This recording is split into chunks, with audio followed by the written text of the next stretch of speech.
إن الحمد لله نحمده ونستعينه ونستغفره ونعوذ بالله من شرور أنفسنا ومن سيئات أعمالنا من يهده الله فلا مضل له ومن يضلل فلا هادي له وأشهد أن لا إله إلا الله وحده لا شريك له وأشهد أن محمدًا عبده ورسوله صلى الله تعالى عليه وآله وسلم يا أيها الذين آمنوا اتقوا الله حق تقاته ولا تموتن إلا وأنتم مسلمون يا أيها الناس اتقوا ربكم الذي خلقكم من نفس واحدة وخلق منها زوجها وبث منهما رجالا كثيرا ونساء واتقوا الله الذي تساءلون به والأرحام إن الله كان عليكم رقيبا يا أيها الذين آمنوا اتقوا الله وقولوا قولا سديدا يصلح لكم أعمالكم ويغفر لكم ذنوبكم ومن يطع الله ورسوله فقد فاز فوزا عظيما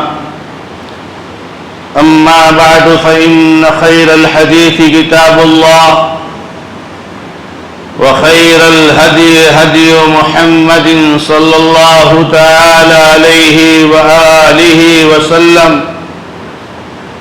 وشر الأمور محدثاتها وكل محدثة بدعة وكل بدعة ضلالة وكل ضلالة في النار أعوذ بالله من الشيطان الرجيم بسم الله الرحمن الرحيم يوم نقول لجهنم هل امتلأت وتقول هل من مزيد وأزلفت الجنة للمتقين غير بعيد هذا ما توعدون لكل أواب حفيظ من خشي الرحمن بالغيب وجاء بقلب منيب ادخلوها بسلام ذلك يوم الخلود لهم ما يشاءون فيها ولدينا مزيد وقال الله سبحانه وتعالى في موضع آخر إنا أعطيناك الكوثر فصل لربك وانحر إن شانئك هو الأبتر وقال النبي صلى الله تعالى عليه وآله وسلم إن على كل أهل بيت في كل عام أضحية وقال صلى الله تعالى عليه وآله وسلم من عمل عملا ليس عليه أمرنا فهو رد معزز اور معقر دینی اور ملی بھائیوں، بزرگوں، نوجوان دوستوں اور نہایت ہی عزت اور احترام کے لائق ماں اور بہنوں، ہم اور آپ قربانی کے ایام سے دن بدن قریب ہو رہے ہیں۔ عشرہ ذی الحجہ جس سے ہم اور آپ استفادہ کر رہے ہیں، یہ اپنے تکمیل کو پہنچ رہا ہے۔ عید الاضحیٰ کا مبارک دن ہمارے اور آپ کے سامنے ہے۔ اس پرمسرت موقع پر اور نہایت ہی مبارک گھڑیوں کی مناسبات سے آپ کے سامنے چند باتیں عرض کرنا چاہتا ہوں تاکہ ہم اور آپ اللہ کے نبی علیہ الصلوۃ والسلام کی ہدایت اور رہنمائی کو اپنا کر دنیا اور آخرت کی کامیابی حاصل کر سکیں۔ سب سے پہلی بات تو یہ ہے میرے بھائیوں کہ آج ذی الحجہ کی 7 تاریخ ہے، یعنی 7 ذی الحجہ ہے۔ اس کا معنی یہ ہے کہ عشرے ذی الحجہ کا اس کے بعد ہمارے سامنے صرف 3 دن باقی رہ جاتے ہیں۔ عشرے ذی الحجہ کے بارے میں مختلف وسائل اور ذرائع سے مختلف علماء کرام اور ائمہ اعلام، مدرسین اور دعات اور مبلغین سے آپ نے نبوی توجیہات سنی، اور اللہ رب العزت کا فضل اور کرم ہے کہ ہم میں سے ایک بڑی تعداد ان فضیلتوں کو حاصل کرنے کے لیے محنت تگا و دو کرتے ہوئے نظر آ رہی ہے۔ اللہ رب العزت سے دعا ہے کہ رب العزت سب کی عبادتوں کو اور محنتوں کو قبول فرمائے اور ہمارے لیے ذریعہ نجات بنائے۔ یوم لا ينفع مال ولا بنون الا من اتى الله بقلب سلیم، اس دن نفع بخش بنائے جس دن کوئی مال نہیں ہوگا، کوئی اولاد کسی کے کام نہیں آئے گی۔ اسی آدمی کے لیے کامیابی ہے جو محفوظ، صحیح اور سالم اور درست دل لے کر کے اللہ کے سامنے حاضر ہوگا۔ میرے بھائیوں، جو بقیہ ایام ہے عشرے ذی الحجہ کے، ہمیں اور آپ کو ان ایام سے مزید فائدہ اٹھانے کی کوشش کرنی چاہیے۔ لہذا اس میں تسبیح، تحلیل، تکبیر، الحمدللہ اور تکبیرات کے کلمات بلند کرنا چاہیے۔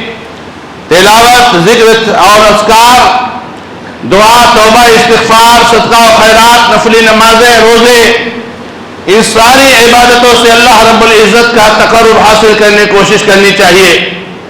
یہ دنیا بہت معمولی ہے اور یہ دنیا بہت حقیر ہے۔ آدمی پلان بناتا ہے کہ وہ کہیں کا سفر کرے گا اور صبح اس کی روح قبض کر لی جاتی ہے۔ ایک آدمی اپنے تجارت گاہ میں بیٹھا ہوتا ہے اور اٹیک آتا ہے اور مر کر کے اس دنیا سے رخصت ہو جاتا ہے۔ اللہ رب العزت مسلمانوں کے سارے مردوں پر رحم فرمائے، ان کے گناہوں کو معاف فرمائے، لیکن یہ چتاونی ہے، یہ ہوشیار کرنا ہے، یہ تنبیہ کرنا ہے کہ لوگوں یہ جو وقت مل رہا ہے اس وقت سے فائدہ اٹھا لو اور اللہ رب العزت کو خوش کرنے کا سامان کر لو میرے بھائیوں، ورنہ سوائے افسوس کرنے کے کچھ ہاتھ نہ رہے گا۔ لہذا عشرے ذی الحجہ کے باقی ایام میں ہمیں اور آپ کو بہت زیادہ عبادتوں کا اہتمام کرنا چاہیے۔ بہت غافل ہیں ہمارے وہ بھائی جو نمازوں سے ان ایام میں بھی غفلت برتتے ہیں۔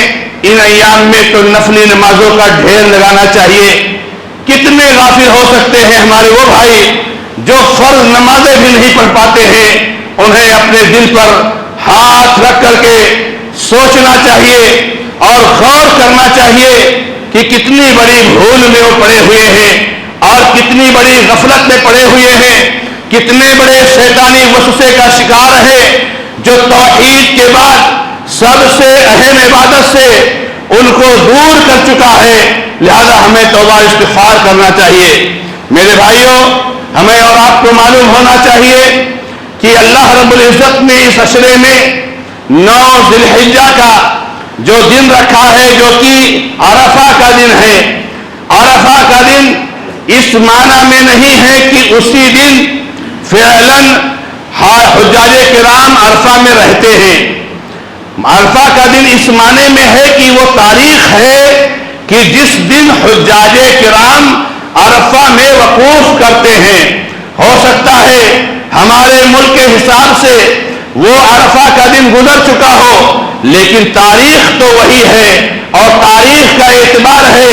لہذا میرے بھائیوں، اگر ہمیں اور آپ کو عشرے ذی الحجہ میں ہم سے کوتاہی رہ گئی ہے تو کم سے کم عرفہ کے دن کے روزہ کا اہتمام کریں۔ صوم یوم عرفہ یکفر السنۃ الماضیۃ والمستقبلہ.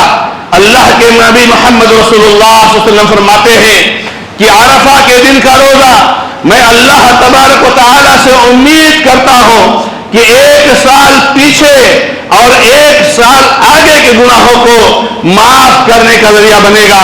لہذا اتوار کا جو دن ہے وہ 9 ذی الحجہ کا دن ہے. ہمیں اور آپ کو اس دن روزہ رکھنے کا اہتمام کرنا چاہیے. اسی طریقے سے تیسری بات جو میں آپ کے سامنے رکھنا چاہتا ہوں اللہ کے بندو، کہ ہم نے اس عشرے میں تکبیرات تو بلند کی ہیں، مگر آپ کو معلوم ہے کہ اللہ کے نبی محمد رسول اللہ صلی اللہ علیہ وسلم کا اور صحابہ کرام کا، تابعین کا، اسلاف کرام کا اور ہمارے بزرگان کا، علماء اور ائمہ کا اور ہمارے سلف صالحین کا یہ طریقہ رہا ہے کہ 9 ذی الحجہ کی فجر سے لے کر کے 13 ذی الحجہ کی شام تک یہ خصوصی طور سے تکبیرات کا اہتمام کرتے تھے. اللہ اکبر، اللہ اکبر، لا الہ الا اللہ، واللہ اکبر، اللہ اکبر، وللہ الحمد. کیا یہ مبارک کلمات ہے اور کیا توحید کو پختہ کرنے والے کلمات ہیں، کیا ضمیر اور دل کو ہلانے والے کلمات ہیں. ان کلمات کے زیادہ سے زیادہ بلند کرنے کا ہمیں اور آپ کو اہتمام کرنا چاہیے. اپنے گھروں میں ہو، دکان میں ہو، تجارت میں ہو، اپنے کسی اور کام کی جگہ میں ہو، ہم راستے میں آتے اور جاتے ہو، مسجد میں ہو، ہمیشہ ہمیں اور آپ کو ان تکبیرات کے بلند کرنے کا اہتمام کرنا چاہیے. اسلاف کرام کے اس زمانے کو یاد کیجئے کہ میرے بھائیوں، اسلاف کرام کی تکبیرات سے بازاروں میں تکبیرات کی گونج گونجتی تھی. آج ہمارے بازاروں میں شاید کہ کہیں آپ کو اللہ اکبر کی صدا سنائی دے، ورنہ ہم لوگ اس سے غافل ہو چکے ہیں. میرے بھائیوں، ہمارے دین نے اس کی ترغیب دلائی ہے، لہذا ہمیں اس کا اہتمام کرنا چاہیے. اور خاص طور سے 5 وقتہ نمازوں کے بعد جب امام سلام پھیرتا ہے تو تکبیرات کے بلند کرنے کا اہتمام کرنا چاہیے. مگر ان سارے اوقات میں تکبیرات کے بلند کرنے میں اہتمام کرنے کے ساتھ ساتھ اس بات کی طرف خصوصی توجہ دینی چاہیے کہ میرے بھائیوں، ہم میں سے بہت سارے نادان ایسے ہیں، ہم میں سے بہت سارے بیوقوف ایسے ہیں، ہم میں سے بہت سارے ناسمجھ ایسے ہیں جو اسلام کی پاکیزہ تعلیمات میں سے تقریباً ہر تعلیم کو انہوں نے بدعتوں سے ڈیمیج کرنے کی کوشش کی ہے. کسی ایک مسئلے کو نہیں چھوڑا ہے، کسی ایک شعبے کو نہیں چھوڑا ہے، مگر محمد رسول اللہ صلی اللہ علیہ وسلم کی سنت کو بدعت کی ناپاکی اور بدعت کی گندگی سے گندا کرنے کی کوشش کی ہے. محمد رسول اللہ صلی اللہ علیہ وسلم کی تعلیم یہ ہے، محمد رسول اللہ صلی اللہ علیہ وسلم کی سنت یہ ہے، چاہے نماز کے بعد ہو، چاہے راستوں میں ہو، چاہے عیدگاہ پہ جاتے ہوئے ہو، چاہے کسی اور موقع پر ہو، انفرادی تکبیرات کا اہتمام ہونا چاہیے. اجتماعی تکبیرات کا محمد رسول اللہ صلی اللہ علیہ وسلم کی سنت سے کوئی تعلق نہیں ہے. ہر آدمی اپنے اپنے طور سے تکبیرات کو بلند کرے گا، دوسرے کی آواز میں آواز ملا کر، دوسرے کے سر میں سر ملا کر، دوسرے کے انداز میں انداز ملا کر. میرے بھائیوں، یہ اجتماعی تکبیرات کہا جاتا ہے اور یہ اللہ کے نبی علیہ الصلوۃ والسلام کی سنت ہے. آپ کو اللہ نے جو آواز عطا فرمائی ہے، اللہ تعالیٰ نے جو انداز عطا فرمایا ہے، آپ کے عمل جو آپ کا اسلوب ہے، اس اسلوب میں آپ اللہ رب العزت کی تکبیرات کو بلند کیجئے. آپ کو اجتماعی تکبیرات کو بلند کرنے کی قطعی ضرورت نہیں ہے، مگر اس امت کے اندر آپ دیکھ رہے ہوں گے کتنی کثرت کے ساتھ لوگ اجتماعی تکبیرات کے بلند کرنے کا اہتمام کرتے ہیں. میرے بھائیوں، تکبیرات کے بلند کرنے کے وقت ہمارے دلوں میں، ہمارے ذہن اور دماغ میں اللہ رب العزت کی کبریائی کا، اللہ رب العزت کے اکبر ہونے کا، اللہ رب العزت کی بڑائی کا احساس ہونا چاہیے. تکبیرات کو صرف زبان پر ادا کر دینا، ان الفاظ کو صرف زبان پر ادا کر دینا، اس کے معنی کا استحضار نہ ہونا، میرے بھائیوں اس کا کوئی معنی نہیں رہ جاتا ہے۔ ہم اس بات کا اعلان کرتے ہیں کہ اللہ تبارک و تعالی بڑا نہیں ہے، بلکہ اللہ تعالی ہر چیز سے بڑا ہے، ہر چیز سے بڑا ہے۔ ہمارے بہت سارے بھائی اللہ اکبر کا ترجمہ کرتے ہیں کہ اللہ تعالیٰ بہت بڑا ہے یا اللہ تعالیٰ بڑا ہے۔ نہیں میرے بھائیوں، یہ ترجمہ ہی غلط ہے، یہ معنی ہی غلط ہے، بلکہ معنی یہ ہے اللہ اکبر من کل شیء، اللہ ہر چیز سے بڑا ہے۔ اللہ تبارک و تعالیٰ سے بڑی کوئی چیز نہیں ہے، اللہ تعالیٰ کے اوپر کوئی چیز نہیں ہے، اللہ تبارک و تعالیٰ سے بڑھ کر کوئی چیز نہیں ہے۔ تو ہر چیز سے بڑا یہ اللہ رب العزت کی ذات ہے۔ تو اللہ تعالیٰ کی کبریائی کا ہمارے دلوں میں، ہمارے ذہن میں، ہمارے دماغ میں استحضار ہونا چاہیے، اور اسی طریقے سے اللہ رب العزت کی الوہیت کا اللہ اکبر، اللہ اکبر، لا الہ الا اللہ، نہیں ہے کوئی عبادت کے لائق سوائے اللہ تبارک و تعالیٰ کے۔ تو جب آپ نے اللہ رب العزت کو سب سے بڑا تصور کر لیا تو پھر آپ کی نگاہ میں آپ کا مال کیسے بڑا ہو جاتا ہے؟ جس مال کو چھوڑ کر آپ نماز نہیں پڑھ پاتے ہو، آپ کی نگاہ میں آپ کی اولاد کیسی بڑی ہو جاتی ہے؟ جس اولاد کو چھوڑ کر آپ نماز نہیں پڑھ پاتے ہو، آپ کی اولاد، آپ کی نگاہ میں آپ کی بیوی کیسے بڑی ہو جاتی ہے؟ جس بیوی کو چھوڑ کر آپ فجر کی نماز کے لیے آنے کے لیے تیار نہیں ہو، آپ کی نگاہ میں آپ کا مال کیسے بڑا ہو جاتا ہے؟ اللہ کے راستے میں مال کو لٹانے کی ضرورت ہے مگر آپ ایک پیسہ دینے کے لیے بھی دیکھتے ہو، تو یہ اللہ رب العزت کی کبریائی کا اہتمام، اعتراف نہیں ہے میرے بھائیوں۔ اللہ رب العزت ہی عبادت کے لائق ہے، تو آپ اللہ تعالیٰ کے علاوہ کسی اور کی عبادت کیسے کرتے ہو؟ کسی سے دعا کیسے کرتے ہو؟ کسی سے ڈرتے کیسے ہو؟ کسی سے امید کیسے رکھتے ہو؟ کسی پر بھروسہ کیسے رکھتے ہو؟ کسی کے لیے نظر و نیاز کیسے کرتے ہو؟ کسی کے لیے ذبیحہ ذبح کیسے کرتے ہو؟ میرے بھائیوں، یہ لا الہ الا اللہ کا معنی ہے اور اس کا تقاضا ہے۔ آپ لا الہ الا اللہ کہو اور آپ غوث اعظم سے کہو کہ یا غوث المدد، نعوذ باللہ، اس سے بڑھ کر کے شرک کون سے ہے میرے بھائیوں؟ تو اسی طریقے سے آخر میں ہم کہتے ہیں اللہ اکبر وللہ الحمد، اللہ ہی کے لیے ہر قسم کی حمد و ثنا ہے، ہر قسم کی تعریف اور توصیف ہے۔ اللہ نے صحت دی ہے، رب العزت کی تعریف، اللہ نے ایمان کی دولت سے نوازا ہے، رب العزت کی تعریف، اللہ تعالیٰ نے طاقت دی ہے، رب العزت کی تعریف، اللہ نے اولاد دی ہے، رب العزت کی تعریف، اللہ نے مال سے نوازا ہے، رب العزت کی تعریف، اللہ نے عزت دی ہے، رب العزت کی تعریف، ہر چیز، ہر نعمت تو اللہ تعالیٰ کی طرف سے ہے، تو ہر حمد و ثنا کا بھی مستحق وہی ہے۔ وما بکم من نعمت فمن اللہ، تم کو جو بھی نعمت حاصل ہوتی ہے وہ اللہ رب العزت کی طرف سے ہوتی ہے۔ نہ غوث اعظم کوئی نعمت دے سکتے ہیں، نہ کوئی ولی کوئی نعمت دے سکتے ہیں، نہ افضل الخلق اور سید الاولین والآخرین خاتم الانبیاء والمرسلین ہم کو کوئی نعمت دے سکتے ہیں۔ نعمت دینے والا تو رب العالمین ہے، اس کے علاوہ کوئی نہیں ہے، لہذا تکبیرات کے بلند کرنے کا اہتمام ہونا چاہیے میرے بھائیوں۔ اس کے بعد جو دن ہوگا 10 ذی الحجہ کا دن ہے، بہت عظیم دن ہے، یہ تو یوم النحر ہے۔ اللہ کے نبی علیہ السلام نے فرمایا ان اعظم الایام عند اللہ یوم النحر، سب سے عظیم دن اللہ رب العزت کے یہاں جو دن ہے وہ یوم النحر ہے۔ یوم النحر، جس دن مسلمان اپنے بارگاہ، اپنے رب کے بارگاہ میں اللہ رب العزت کے لیے قربانیاں بڑے جذبہ اخلاص سے کرتا ہے، یہ بڑا عظیم دن ہے۔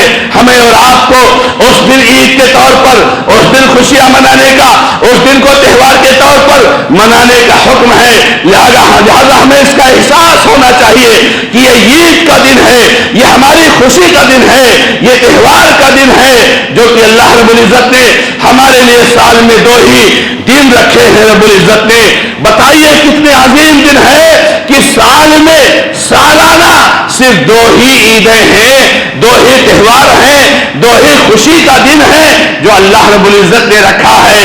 اس دن کی عظمت کا احساس کیجئے میرے بھائیوں.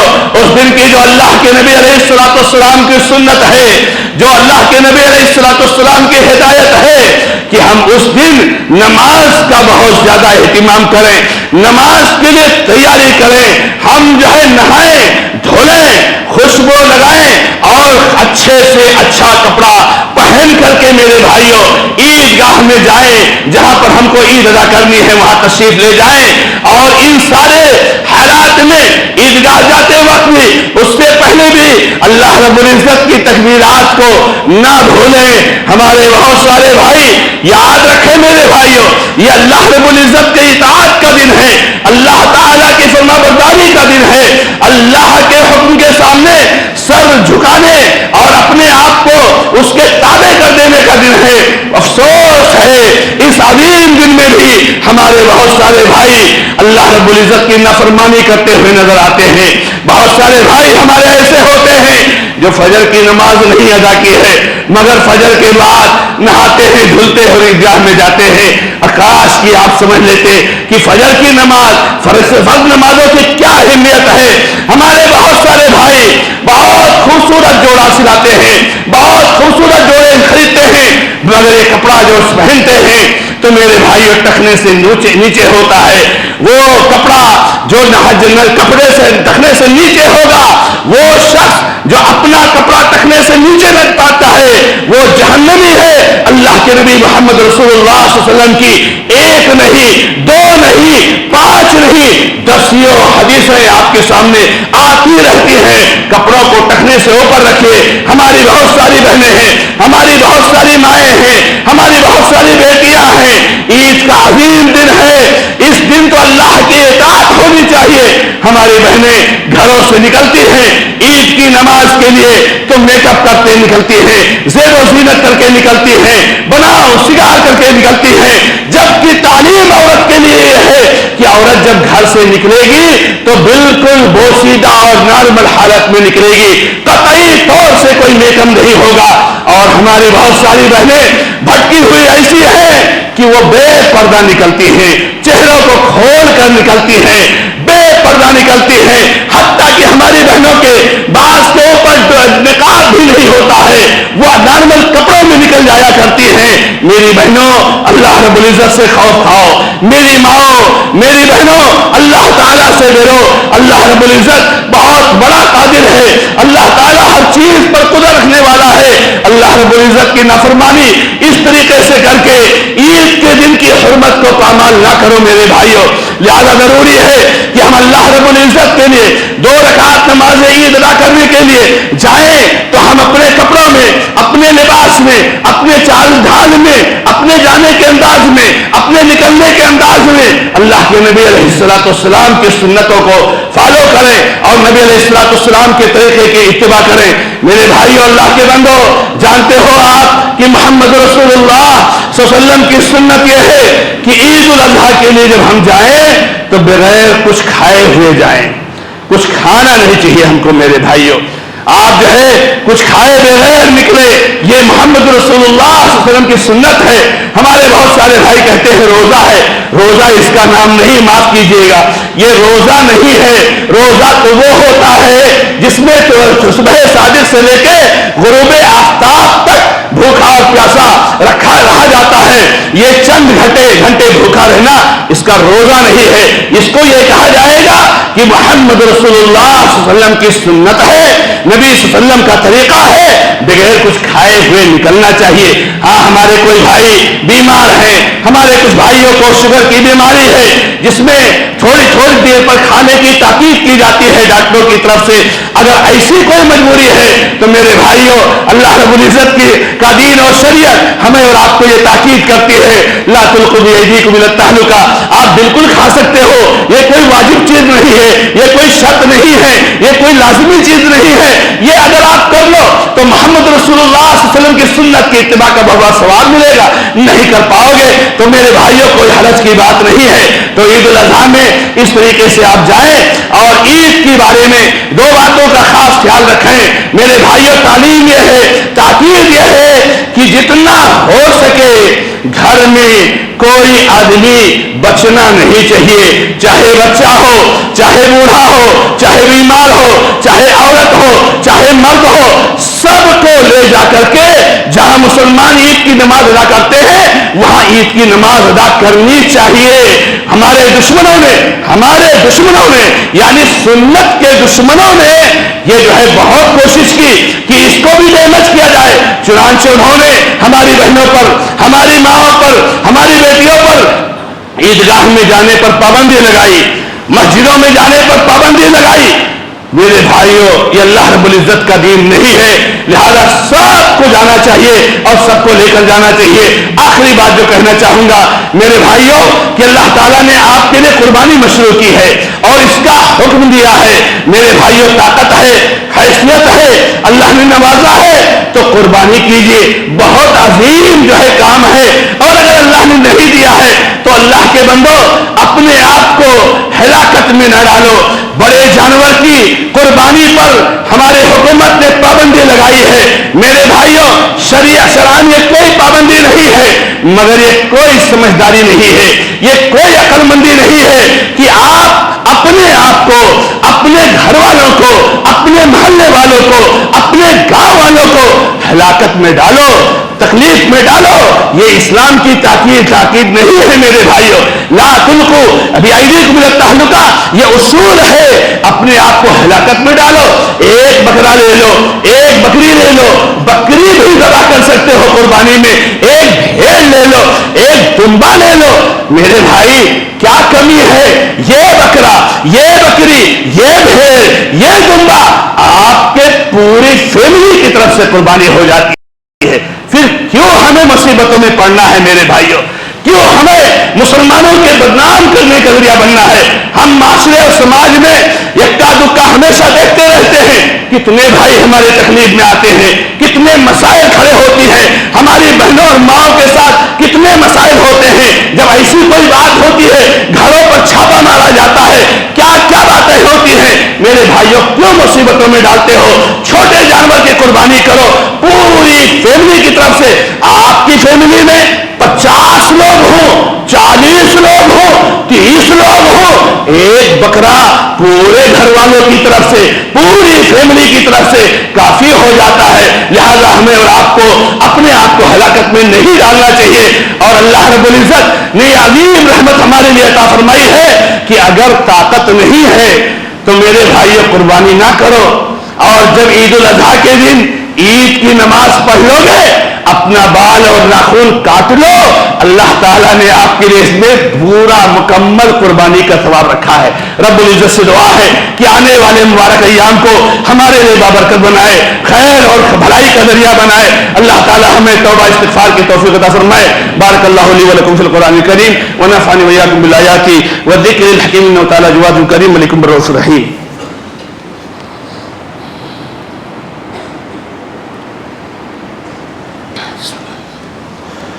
الحمد لله رب العالمين، وأشهد أن لا إله إلا الله وحده لا شريك له، وأشهد أن محمدا عبده ورسوله صلى الله تعالى عليه وآله وسلم۔